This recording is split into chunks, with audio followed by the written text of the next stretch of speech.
Hello friends, welcome to my YouTube channel Learning with Roli and Rohan.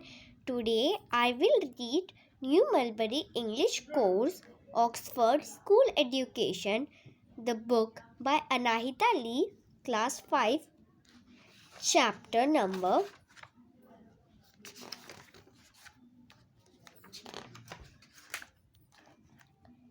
4, Nasreddin Hoca Folktale on page number 52. So friends, this is the page. I have underlined the main words. So let's start.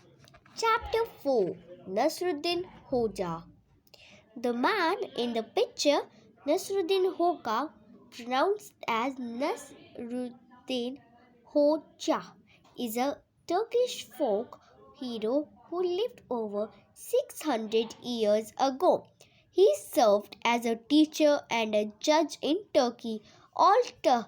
He was well known. He was humble and friendly. He was also wise and witty. Sometimes he could be foolish too, but he knew how to laugh at himself. Over the years, a vast collection of stories built around him have created almost a corpus. Let us read a few of these stories. One hot summer, Nasreddin Hoja was riding through the countryside, feeling hot and tired. He stopped to rest in the shade of a majestic walnut tree. As he was resting, he looked around and noticed a large watermelon growing on a thin vine near the ground. Nasreddin looked up at the walnut tree and said aloud to himself, "Nature's way are sometimes very strange. Why is it that tiny walnuts grow on big, strong trees, while huge watermelons grow on thin, delicate vines? Shouldn't it be the other way around?" At that very moment, a walnut snapped off the high branches of the tree and hit Nasreddin square on the head. "Ah!" remarked Nasreddin, "I supposed nature's way might not be as strange as I thought.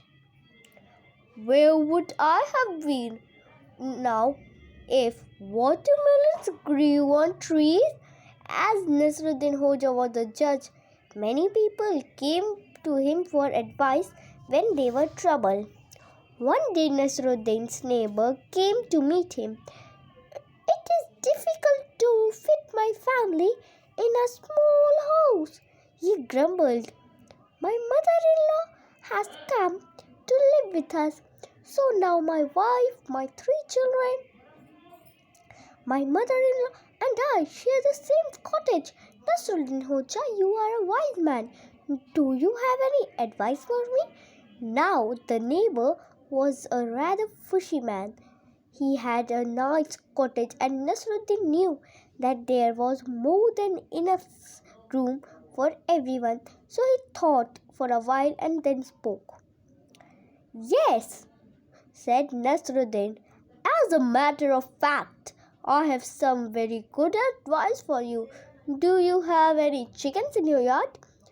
"I have 10," the man replied. "Put them in your house," said Nasreddin. "But Hoja," the man remarked, "our house is already cramped." "Just try it," replied Nasreddin.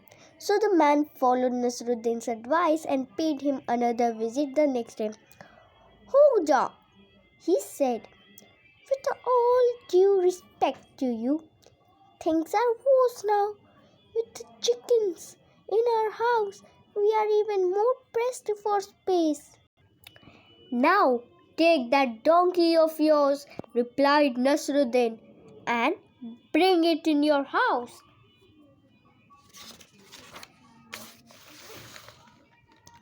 The man argued and objected, but Nasreddin persuaded him to do it. The next day, the man, looking more distressed than ever, came up to Nasreddin and said, "My home is even more crowded. Between my family, the chickens, and that donkey of mine, there is barely any room to move." "Well, then," said Nasreddin, "do you have any other animals in the yard?" "Yes," the man replied, "we have 2 goats." "In that case," said Nasruddin, "move the goats to your house too."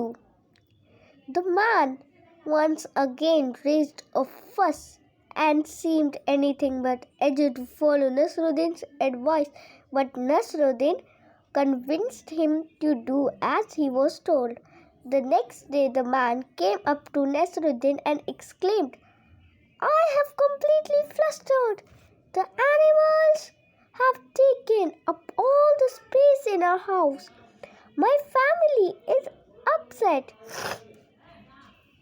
Everyone is complaining about the lack of space.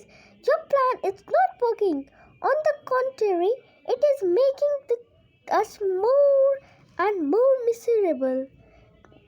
Then go home and let all the animals back in the yard," said Nasruddin.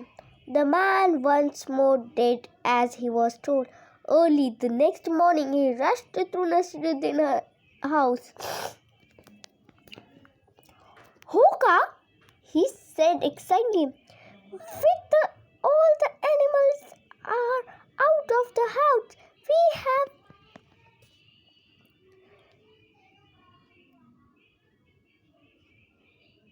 so much space that all of us are pleased.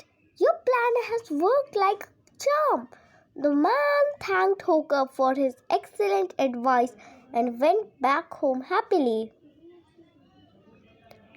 As a part of duties as a judge and a teacher, Nasruddin sometimes had to deliver speeches at public meetings. He did not enjoy this very much. He enjoyed conversations with people, but he found speeches boring. Even he was a speaker not among the audience, so he always looked for ways to evade this task. One day, when he had to address one such meeting, he went to the pulpit and asked his audience, "Do you know what I am going to teach you?" "No," they responded. "Well then," Nasruddin said, "since you don't have enough background information, there is no point in trying to teach it to you." And saying that, Nasruddin left.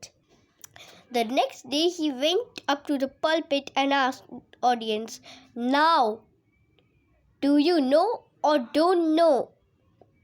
Thinking that they were on to his trick, they responded, "Yes, we know." "Well, then, if you already know, I don't need to make this speech." And saying that, Nasruddin again left. After he left, the people called a meeting. Hoja has tricked them twice, so they decided on a plan. The next day, Nasruddin went up to the pulpit and asked once again, "Do you know or don't you know?" The people, once again thinking that they were on to his trick, they replied, "Half us do and half us don't." Nasruddin replied, "This is excellent. Now the half of you who knew can tell the other half of you who don't know." And saying that, Nasruddin left. Although he lived over 600 years ago, Nasruddin Hoca's story lived among people all over the world, especially in Turkey. The year 1996 to 1997 was declared International Nasruddin Year by the UNESCO. The International Nasruddin Hoca Festival is held annually in his hometown of Acacia from 5 July to 10 July. This 5-day festival celebrates wit, honor, and humor, wisdom through a number of cultural and art-based activities such as their theater performance and concert. Each year, the Nasreddin Hoca Golden Donkey Award is given to a Turkish citizen for his her contribution to wit and honor.